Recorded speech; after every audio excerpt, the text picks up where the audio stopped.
What's up mga kalangga, mga kainsik, good morning po sa ating lahat. So for today's video mga kalangga ay nandito po tayo sa bayan, no. Itong video na to mga kalangga ay gusto ko lang pong batiin. Mega love shout out to Auntie Josie. Kasi siya po ang dahilan kung bakit po kami nandito mga kalangga. Kasi gusto niya po na i-treat niya kami sa sa kanang isang kainan together with Papa and Insik.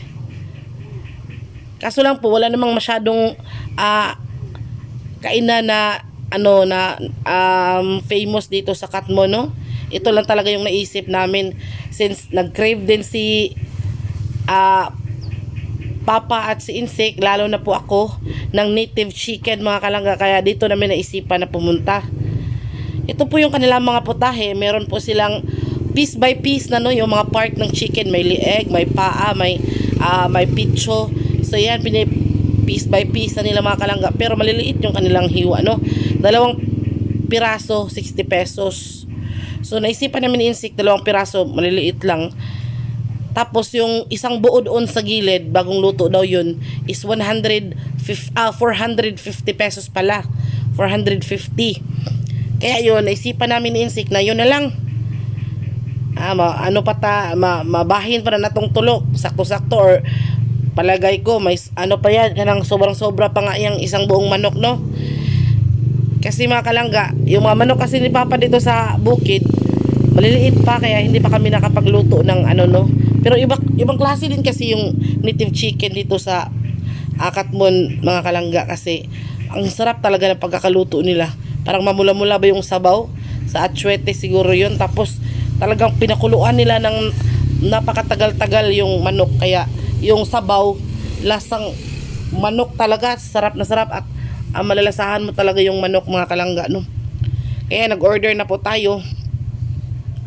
Diyan po namin nilagay si Papa mga kalangga. Akala ko po talaga mga kalangga, no, na itong video na to ay hindi ko ma-upload kasi nga nasira yung cellphone ni Insik. So mabuti na lang po ay na-retrieve natin yung video na to. And thanks God na save pa natin yung cellphone ni Insik, no. Kaya ayan mga kalangga, doon po ako sa unahan, namili po ko ng mga kubyertos habang nagre-ready si Insik sa aming order mga kalangga, no. So ayan, si Papa po ay naka-ready na din dyan. Kaya po super thankful and super thank you po kay Auntie Josie na ito, treat niya po ito mga kalangga. Siya po yung gusto talaga na pakainin kami sa masarap, no. Ayan. Ayan mga kalangga, yung buong manok na yan mga kalangga, sabi ko nga 450 pesos, pero unlimited yung sabaw mga kalangga, kaya sinumahan ko na lang din ng isang serve ng pansit. Ayun, tamang-tama yun mga kalangga. Medyo may kamahalan talaga yung serving nila mga kalangga, no, pero okay lang din kasi paminsan-minsan lang naman. So bago tayo kumain ay manalangin muna tayo mga kalangga para bigyan pa tayo ng maraming blessing. Kaya thank you po talaga sa mga mabubuting loob, no, lalo na kay Auntie Josie na talagang pina-experience sa amin yung mga experience na hindi talaga namin nasubukan pa, no.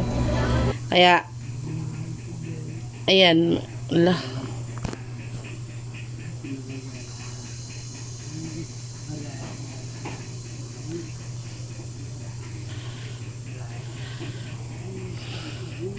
kaya nagsimula na po tayong kumain mga kalangga.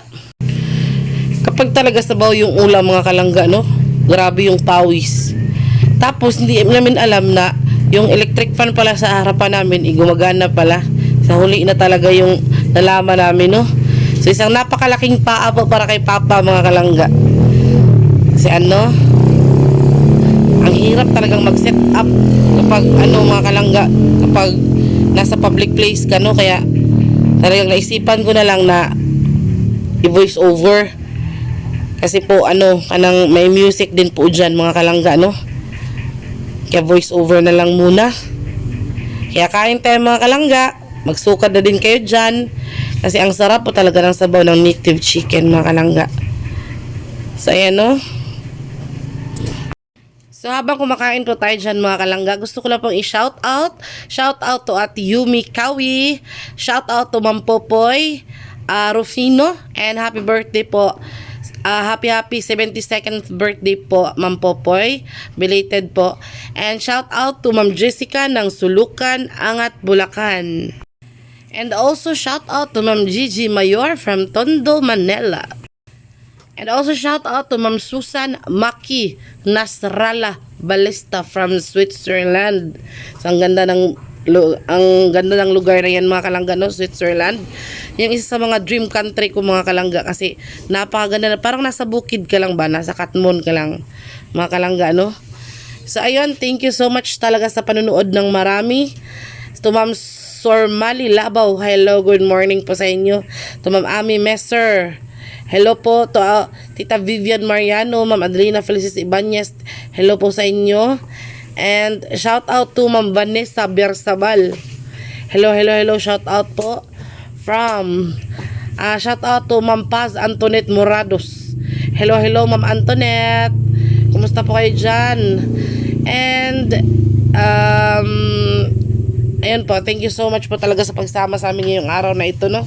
And thank you po sa palaging panunood sa aming video kahit napakasimple lang po talaga mga kalangga. And especially, no, lalong-lalo na po, most especially, mega love shout out to Auntie Josie talaga. Thank you so much po, Auntie.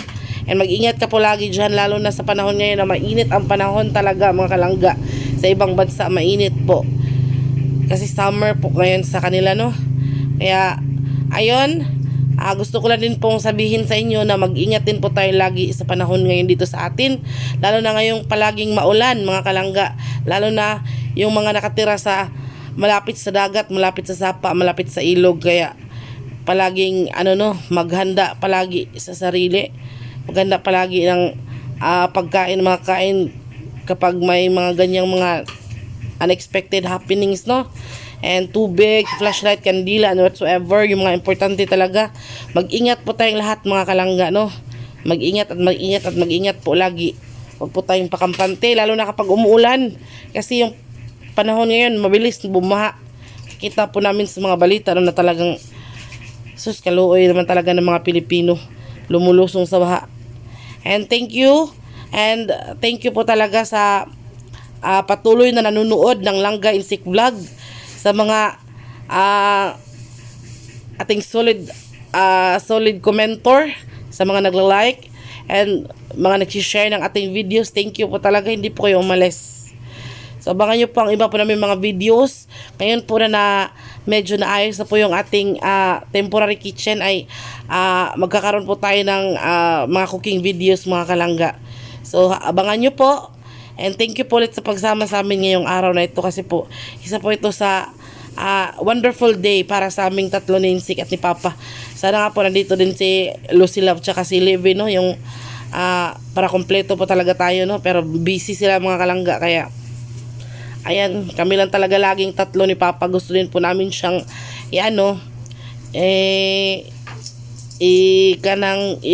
gala ba, para din po malibang-libang siya. So, meron pa tayong nakita ko dito na may nagpapa-shoutout pala. Shoutout to Ma'am Evelyn Nacionales. So, daw siya? Silent viewer from Laguna, mga kalangga. So, sa mga nagmamahal sa atin, hindi ko akalain mga kalangga na itong video natin, o itong napakasimple nating video, umabot na sa iba't ibang sulok ng mundo, no? Kaya talagang happy kami ni Insik, ni Papa. Talagang marami na tayong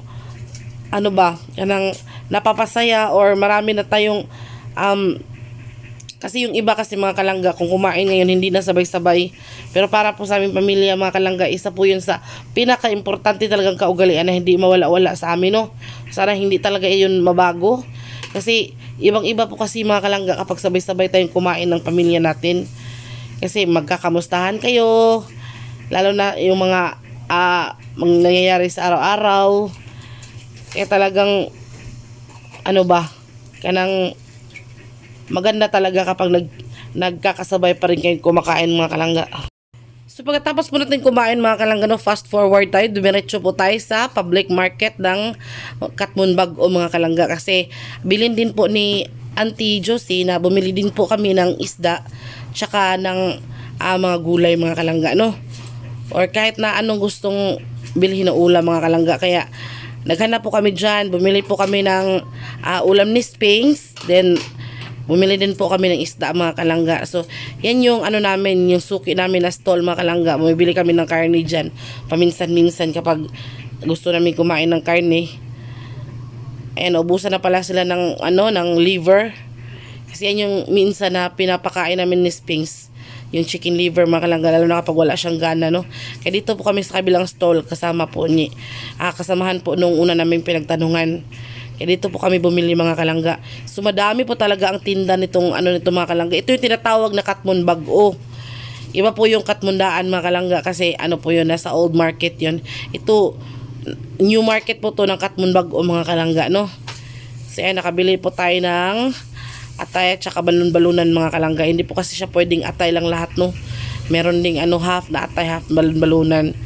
Kaya yung kalahati niyan mga kalangga, siguro isasahog ko sa pansit, or yung kalahati dito ay minsan ulam natin kay Sphinx mga kalangga, no? So nagbayad na tayo niyan. Pagkatapos niyan mga kalangga, diretso na tayo sa tindahan ng isda. So let's go. Ayan pa, no, si Langga, no? Nagsuri-suri talaga tayo dyan mga kalangga. So yan, dyan po ko pumwesto mga kalangga kasi marami yung isda niya. Merong bangos, merong suli dun sa harap. Ayan, tulingan. Yan yung target ko mga kalangga kasi request kasi ni Insik mga kalangga dun sa isang video natin, no? Request kasi niya na gusto niya kumain ng escabeche na tulingan. Kaya narinig pala ni auntie yun. Kaya, ayun, pinabili niya po kami niyan mga kalangga kasi, para naman makakain tayo ng escabeche na tulingan, no? Kasi nung last namin kain, pinirito ko lang siya. Wala siyang sahog na kahit na gusto pala ni Insik ng escabeche, kaya bumili po ako ng 1 kilo dyan mga kalangga, no? I-escabechehin natin lahat kasi hindi naman yun masisira, no? Pwede natin ilagay sa ref, initin naman.